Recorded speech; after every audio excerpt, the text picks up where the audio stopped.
Yes, Got sir. all my tags. Yes, sir. He's ready. Texas license is in the wallet now. Yes, sir. Hey, Ready to fill some tags, but it's not boys. just for this season. It's for every season from now on. I got that lifetime, boys. Mhm. But I do have to get my tags every year. I have a lifetime license. Like I Right. hold a lifetime license, but I just have to get tags every year. Okay. September 1st. I'm curious though. How much did it cost? It's $1,800 in It's Texas to get a lifetime 1,800? license. But if Okay. you hunt for 18 years, a normal license here in Texas for a resident costs me for a super combo is like, and with the duck stamp is about $102, Yeah. $101, and then I always donate or add. I always bought the $5 entry to get to maybe win the lifetime license. Right. But I was thankful enough. My parents actually bought me one for, I think my birthday. No, it was for Christmas one year. Christmas. They gave me a lifetime license. That's so awesome. And Dad always regretted not getting me one earlier when I was a kid because it used to be like $800. Oh my word. But I'm gonna hunt the rest of my life as long Yeah. as I'm living, as long as I'm still kicking and stuff. That's what it's all about, For man. 18 more years, and it'll be paid for. Sweet. So There it is. it's worth it. In my So, opinion. but if you buy a lifetime license, it's a hunting and fishing combo, or do Yep. they have a specific just You can do hunting? either one. You can Yeah, and they're cheaper if you just do just hunting. hunting, just fishing. But I got the combo, so it comes with all the endorsements, archery tags, everything, hips, all that good stuff. And then Now, you just got to buy the duck stamp. Do you know the price difference between the two though, of do hunting not. or fishing? I do not. It's probably half price. And that's our $900. Probably about $900. I would do it for hunting, easy, 900. Yeah. So I like the super combo because I fish a bunch too, and it comes with the saltwater. So now I always go down the bay and saltwater fish, and I don't want to have to go. And it's kind of pointless to me and not get it at the same time, just because I don't want to have to worry about it. You know, I don't want to have to get down there. Oh, I don't have my fishing license. I need to go buy one. You can do it on your phone now, and then Texas now you can hold your license on your phone, unless you have tags like redfish. You have to have the tags on your license, and then deer, of course, you have to have and turkeys. Nice. You have to have the tags. So, Man, turkey season. Don't even talk about it. dude, I know that was fun though. I know, man. I'm pumped up for next year, Man, we've got an incredible season coming up. dude. There's a ton of stuff You don't even know. that we have planned. I know it, On top of that, what the viewers are going to see and listen to. dude. I'm ready to make some crazy stories happen. So what I want to do as soon as the season starts, September 1st, dove season starts. Okay, well, I want to do a weekly update podcast of like one podcast, maybe two podcasts. Sorry, Let's do a series. maybe two podcasts a week. Okay. But one of those podcasts is just a series for the update of our hunts for that week. Okay. I am tongue twisting right now. Hey, it's not a big deal. So what I want to do, I'm thinking we'd maybe start doing two podcasts a week. Perfect. Our normal rabbit hole, whatever we're talking about, and then I want to do a series of our weekly updates from our hunting trips. Every week, like no matter how many hunts we go on that week, if it's 1, 2, 5, whatever it is, we So- have one podcast just about our updates on our hunts. What do y'all think? Basically, the ups, the downs, Yes, sir. the in-betweens. That's what it's going to be called. I like it. Let's break down the season. What are you looking forward to the most? Whitetail. Whitetail Dude, bow I hunting. am yes, whitetail Bow bow hunting. hunting. I got that saddle like we did in our last podcast. I was Oh, telling you man. all about it. I'm excited for you on that. And lately, I've been going crazy. I can't. It's so freaking hot here, and I'm ready for it to cool off so I can get in that freaking tree. Oh, yeah. I've been trying to get out there to shoot hogs just to get Yeah. rid of some of this itching from me, wanting to go out there and hunt. But Yeah. it's just so hot and miserable to get out there and hunt hogs. But that's what I'm most excited for is whitetail. I want to get up there and I want to grind it out, and I want to just Now, are you talking about filling the freezer, just shoot a doe? A bow? Both? I want to do both. I want to shoot. Nice. I'm gonna try to get 2 does. I Okay. got 2 here in Texas. We got 2 doe tags, and then we got 2 buck tags. One for one county, and then one for another county, And you can kill a spike, too. and then a spike. So tag, basically you or can a- kill 3 or a bucks total. 3-point. Yeah, I probably won't take that spike or that 3-point just because I'll always let them grow. Yeah. Personally, I don't shoot spikes because And- I always think spikes turn into bigger bucks. Some people depends. Some spikes are older deer, but if you can Right. tell, a good way to see if a buck's young, if you cover up their horns and the body looks like a doe, it's a young deer. It's Okay. a 2-year-old or 1-year-old deer. It's good so eating, though. Just saying. great eating. That's like the perfect one to eat if you know. want to shoot some deer. Shoot them young does, young bucks. But I always let the spikes walk because more than likely the spike's going to branch off the next year. You hope, at least. You hope. Well, I've seen it more times than not. They've branched off the second year, and they're always at least the second year, at least a 4-point Right. or a 6-point. Now In our little area, in our little gene pool. we've seen some unique bucks here in Northeast Texas. You Yes. have one sitting behind you right now. Yeah. And this joker, I kid you not, looks like the bottom of a palm tree at the base of it. And it's All forking palmated. it's forking everywhere. Yeah, I But- think he had an injury. See how he's on his left side? Mm-hmm. I've always heard if a deer has an injury on its right side, the left antler, the left antler does something crazy. So if I think he had an injury one time the year before, or maybe the year before that, because I actually had this deer on camera the year before that, and he was a little smaller. But then next year he came out, and I just had to take him because I was like, I want to get him out, but he would have been a freak if I would have let him live. He's a 3-year-old deer. This deer right here is proportional on his right side, and on his left side, it just I don't even know how to describe that.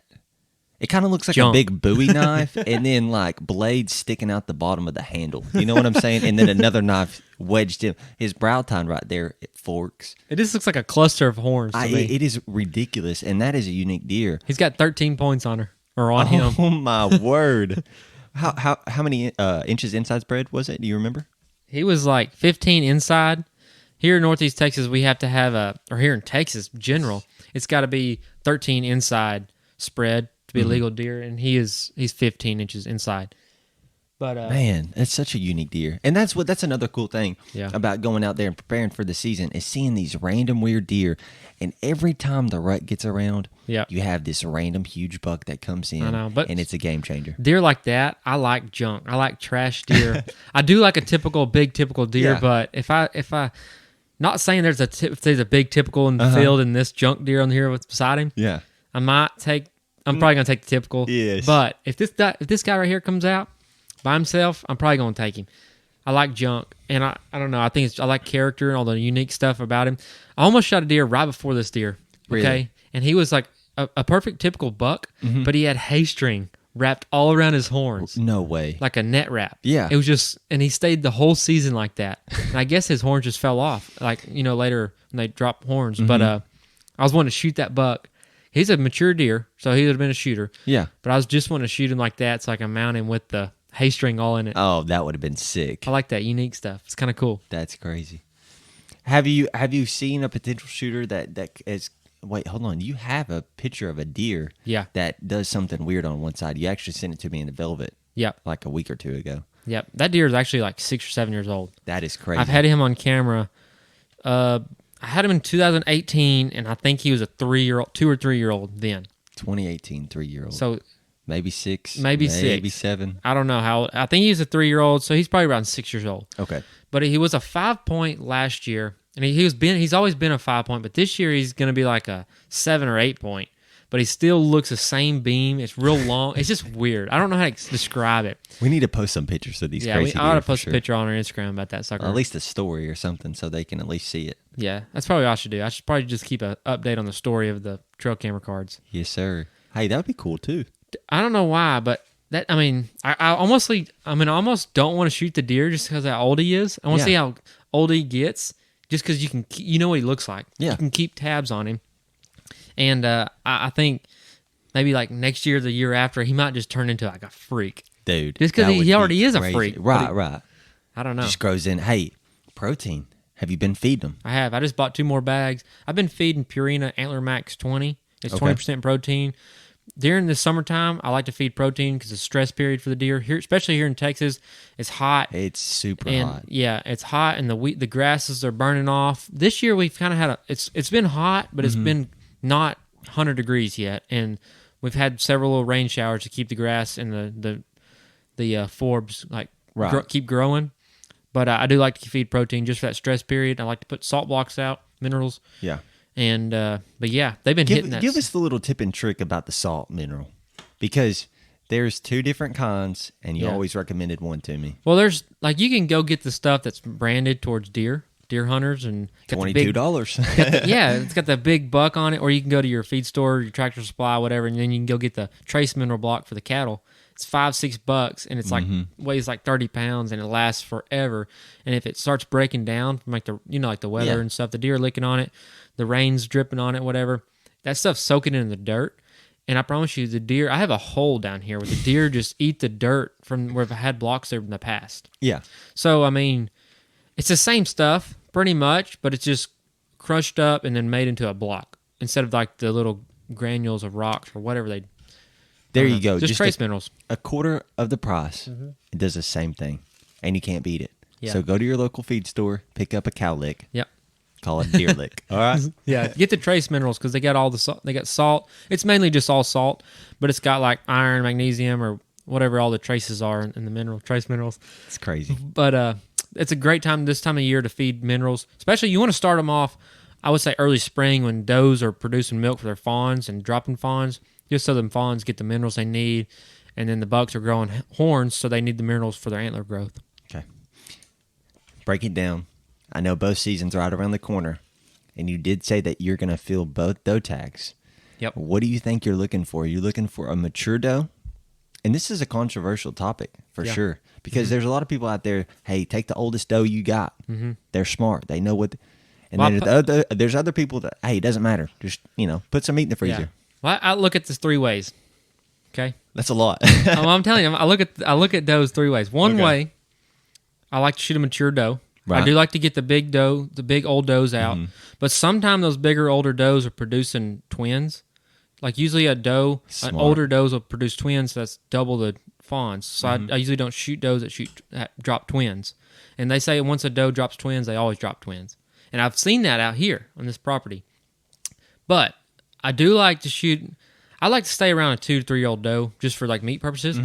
But here's my third one. Okay. If the doe starts blowing at me, that sucker's dead. Because once they blow at you and bust you, they bust you forever. Yeah. So it's like the golden rule. You got to take that doe out. You just take it out. I posted If one looks at you wrong, you take it out. I posted a TikTok today. Did you? Of a doe that was from, I think it was 2019. This doe, I got her on camera. She was looking up at me, and I just grinned. I was frozen. I wasn't moving, but she just looked up at me. She's like 15, 16 yards. Yeah. And I just smiled so freaking hard. And then she like turned around and started blowing. Oh. And she got about 30 yards, and I smoked her. Oh, yeah, baby. I put that on TikTok today. And it's like this little trending thing that's like, it says, oh, that was a mistake. I'm about to beat his freaking, however it went. Something like that. It was funny. I thought it was funny. Isn't that crazy? You get so pumped up. It doesn't matter what I'm shooting at. If I'm drawn back, or, if I'm drawn on a deer and I know I'm about to shoot, my heart beats so fast and so hard, still to this day. If it's a doe, if it's a buck. That's the best feeling in the world. Like, that's the safest, cheapest drug. Not the cheapest drug, because archery and anything hunting equipment's expensive. Yeah. But that's the best drug you can get, that adrenaline rush. I get that really bad when I'm hunting hogs. Do you really? And I don't get it in the moment with the deer, but like after the fact, I'm starting shaking. I'm like pumped up, ready to go. But the hogs, when they start coming in and grunting, I'm just like, I get the shaking, and I'm just like, what? Yeah. Woo! Yes, sir.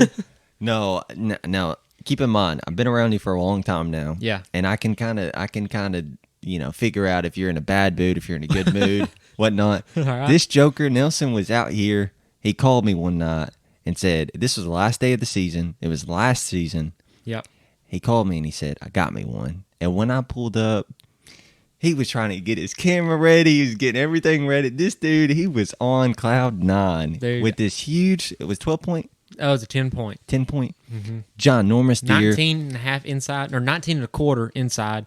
I think we scored him at 140 or 145. Well, that's a huge deer for me. Crazy huge deer. And yeah, that's the biggest deer I've ever killed. And it's actually on the cover of our podcast. It is. And it's so, a lot of people don't know that. Cool. I know. This is cool. We get the just a little background story about the old cover photo. Is we have Nelson's ginormous deer from last season that he ended up killing and harvesting. Super proud of him for doing it. Yep. Give you some knuckles on that, sir. That was awesome because we never had that deer on camera. I didn't have him on camera. I think my brother might have, but we couldn't. It wasn't a good picture, and it could have been him. And I have to go back and just like refresh my memory on it. But I don't think we got that deer on camera once the whole season. He just popped up the last day and smoked him. At first, when I shot him, I knew it. Like in my mind, I knew he dropped, but I was like, I was talking to my camera. I was like, I'm not going to celebrate yet because I don't know if he really dropped or Yeah. not. Because when I shot, I don't know if I don't know. It was the way the sun was facing it. It put it in a really dark shadow, and I was facing it, and it was just. It was a muzzleloader moment. It wasn't a muzzle. No, like the Yeah. smoke. You can't see. You don't know. Yeah, that's what it felt like. All those guys on the hunt channel you see, it's like, all right, I'm gonna take this. And the camera Yeah. zoomed in on it, and then all of a sudden it just goes smoky, and then you're Yeah. like, what just happened? See, why don't they do that? Like, why don't they have the cameraman like offset away from all the smoke? Different You know? stand or something, so you can actually see what happened. Yeah. Yeah, I never understood that. And I'm not a muzzleloader hunter. I've never shot a muzzle. I think I've shot a muzzleloader once or twice in my life. Yeah. But it's just not something I'm passionate about. Right. I'm all for it. It's a great way to fill your tags or whatever. But it's just not me, man. It might have been a poor analogy, but I was just trying to No, it describe is. that. Not trying to That's go it. in a rabbit hole here. No, it's exactly how it felt. Like I shot the deer and it felt like I just shot a muzzleloader and I Yeah. just lost him. Didn't know where it went. But what happened was the grass was pretty tall right there, but in front of him, and he just dropped. He took a dirt nap. He took a dirt nap. He and was I walked out. up, and that grass was real tall. And once I had a little spot shredded where he was walking, so all the deer kind of funneled out in that shredded spot. Yeah. But where I was sitting, it was just over the top of that tall grass. And when I walked to that grass, I was looking at the camera like, boys, he's down. And I was just like, woo! And I was just pumped. You talk about a great moment as a hunter harvester Yeah. is seeing those eyes light up with that flashlight, knowing that you've successfully killed a deer. I think it's personally ethical to make a good shot, and we've all had our bad Yeah, experiences. that's just Don't get me hunting. wrong, I it don't is care who hunting. you are. One day you could hit a branch, you could Yes. whatever. Something is probably going to happen to you. It's just something you got to deal with. But you got to practice, make sure you're confident with your equipment, so you do make the ethical shots. But things happen. Things Oh, get in yeah. the way. And it's a learning experience too. It is. It so is. just because it happened to you, don't get down on yourself about it. Yep. Learn from it. Move on. Exactly. It's part you gotta of it. learn from it. Learn from everything you do, all your mistakes. It's the best way to learn and get better from. When I lost my first deer, it made me sick, and it was the first deer I shot with my bow. Really. It was a crazy ending story. I'm not going to go into it on this episode, but Yeah. it's a crazy story, and I've learned from it, and I haven't made a bad shot since. Now, hold on. I did miss a deer last year. I shot over the top of him, but I didn't really want to kill him anyways, so it Yeah. was a win-win for me. I ended up, that laugh was terrible. I apologize about it in advance, but I ended up, this deer came in, and it's getting later in the year, and it was an 8-point. Yeah. It wasn't super big, but I'm like, I still haven't, to this day, I've been bow hunting probably for 7 years now, have not killed me a big buck with my bow. Yeah. Anything over never killed the a- legal limit, of course. You know what I'm saying? Like Yep. a spike, yeah, I mean, I've killed a spike, but I'm talking about the daddy of them all, the granddaddy of them all. I've had the opportunity. I just haven't been able to successfully harvest a deer with my bow. That's a mature buck. Yeah. And it's different. Game changer. Oh, it is for sure. It is. And I had one opportunity last season, too, to take the biggest deer of my lifetime. I've And- missed several bucks in the past when I was younger. Mm-hmm. I didn't really know what I was doing, and I was just, I don't know. I've been bow hunting for a long time, Yeah. but I just, growing up, I didn't know what I was doing really. My dad wasn't a big bow hunter. Yes, he has a bow, and he used to shoot a little bit, but he wasn't like just a big bow hunter. He was Right. always just a gun hunter. So when I got into bow hunting, I was kind of learning from my cousin Blake and Gibson. Okay. And we just kind of shot bows together. We were always out here shooting hay bales and stuff. But we didn't. I mean, I always went to Walmart and had I had a 25-inch drawing as a kid, and I was Yeah. shooting like 30 full-length arrows, like stick out this far, with fixed blade broadheads. I mean, I just wasn't doing it right, when I was young, but But all the knowledge that you've gained thus far, bro. Yes. It's crazy. Oh, It's incredible. 100%.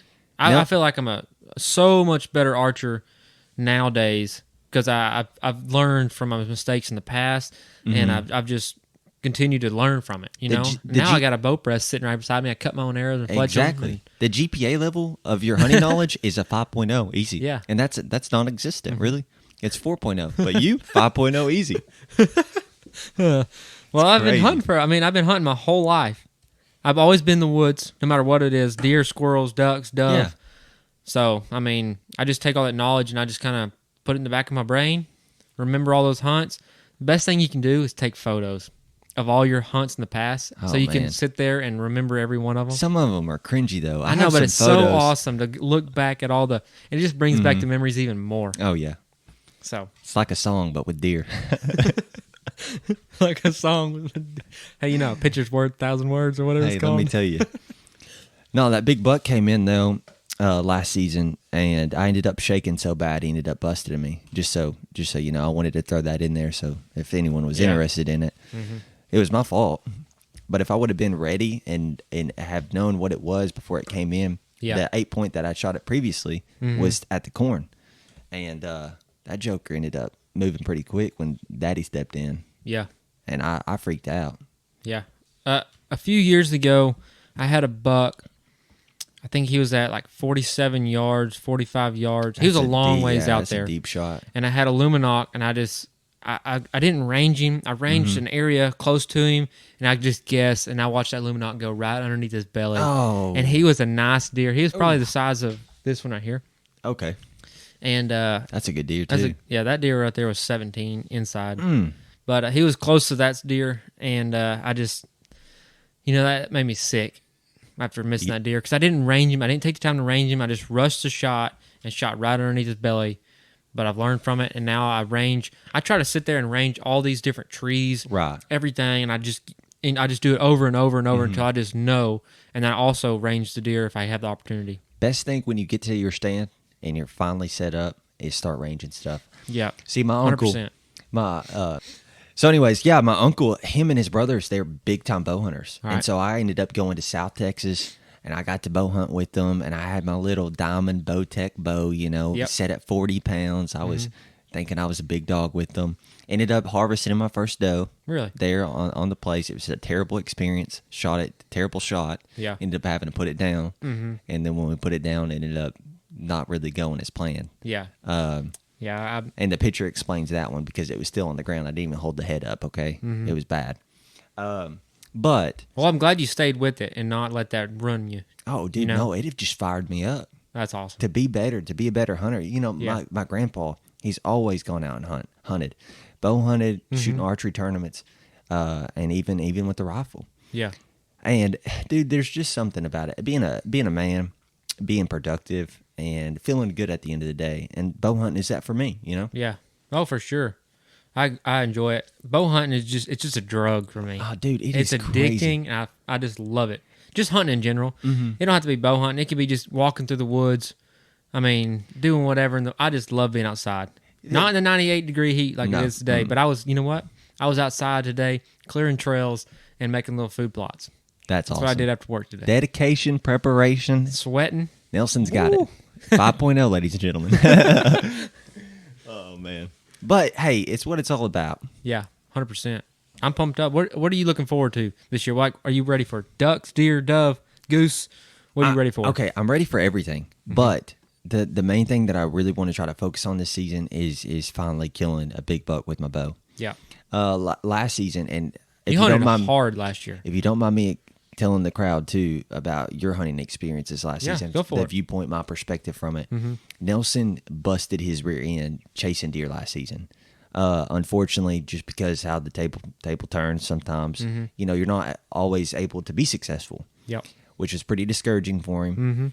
But he ended up sticking with it, Yep. taking a little time away from it, but sticking with it, and you ended up harvesting your biggest deer to this day. Yeah, biggest deer to this day on the last day of the season. And I man, mean, let's say you got just burned out because you hunted hard and heavy in October. Every day after work, you'd go hunt. Yep. Or every other day at least, or maybe almost 3 times a week. Yeah, almost every day after work.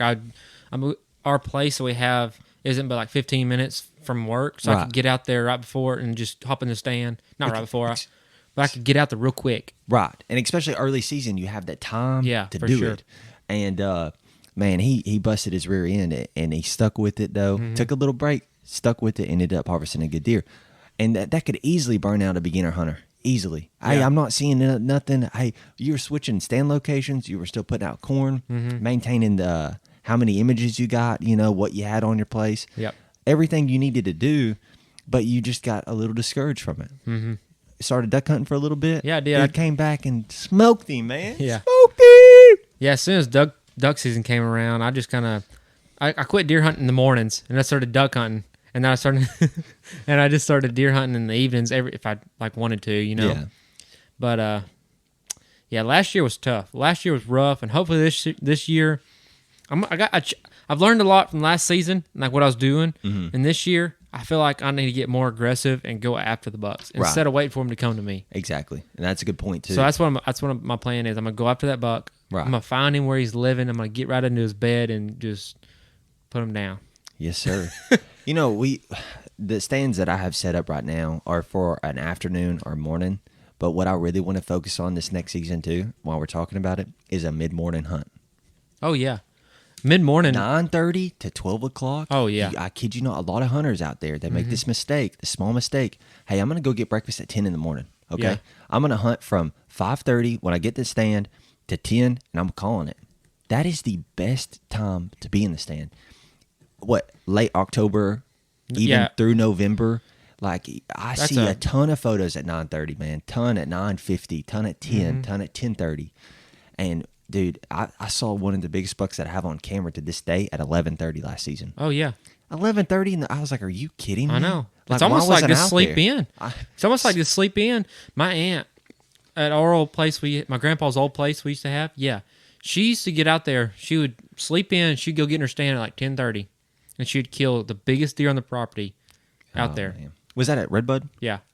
You told me about that story.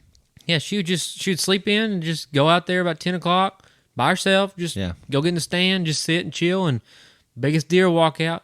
But last year at our place, not very far from work, the deer weren't moving till like Just mid morning. later. Yeah, just later, mid morning. It was crazy, and that might have been why I didn't see. I don't know. We had a lot of acorns last year too, so I don't know if the deer just stayed in the woods. But like I said, I wasn't really aggressive. I was waiting for the deer to come to me over my spots. But this year, I'm going towards them. Well, then you have what is it? Late November? No. Early December. You have a lockdown time period. Yeah.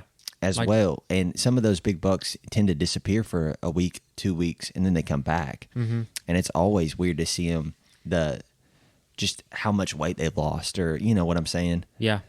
Because they're just they're just kind of chasing out doe. Man, I watched one buck last season for 15 minutes in the field chasing a deer. Mm-hmm. Oh, deer! I mean, those bucks are crazy. They'll run right in front of your truck.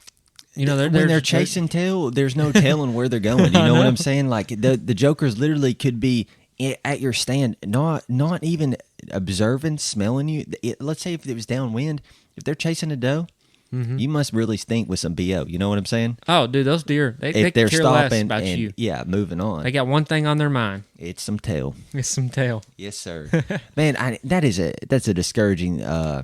Speaking of tail, it's really discouraging seeing those whitetails. You know, when they flag you down, they're like, "Oh, something's up." You know, get out of here.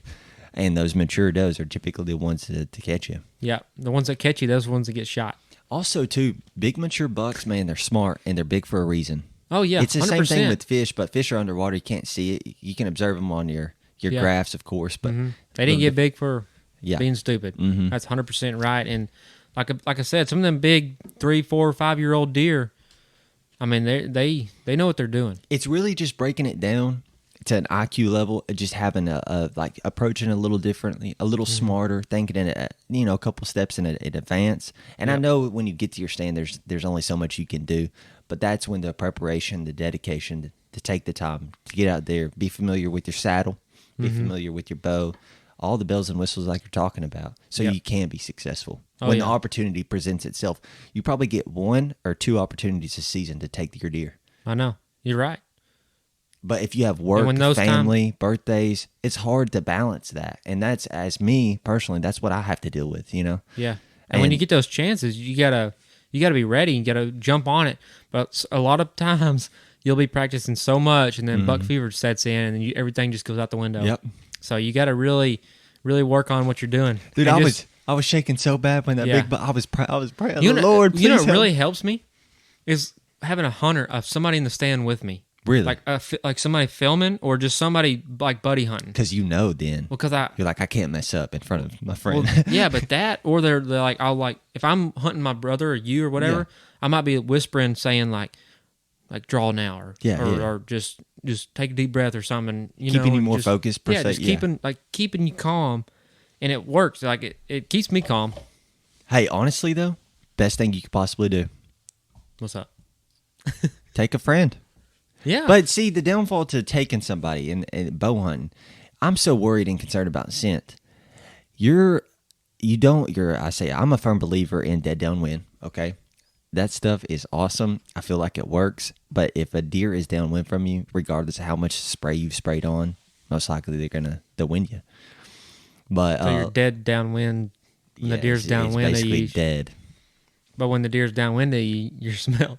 Yeah, basically. Play the wind, guys. Play the wind. Play the wind. Play it smart. If you have bad wind conditions that morning, change it up. Go sit in a different stand. Take 100%. your saddle to a different tree. Yeah, that's something I've done bad in the past. Like, I want to set up better on the wind, on perfect winds, on the right winds. Right. There's been times in the past that I'll just have a few setups, and like the wind might be bad for that spot, and I'll go sit in it just because I know deer are coming to it. Yeah. And then I get busted, And you're like, are you kidding me? Yeah, and I could have not sat there when that wind was at and waited for a better wind, and then maybe those same deer come out and not get busted.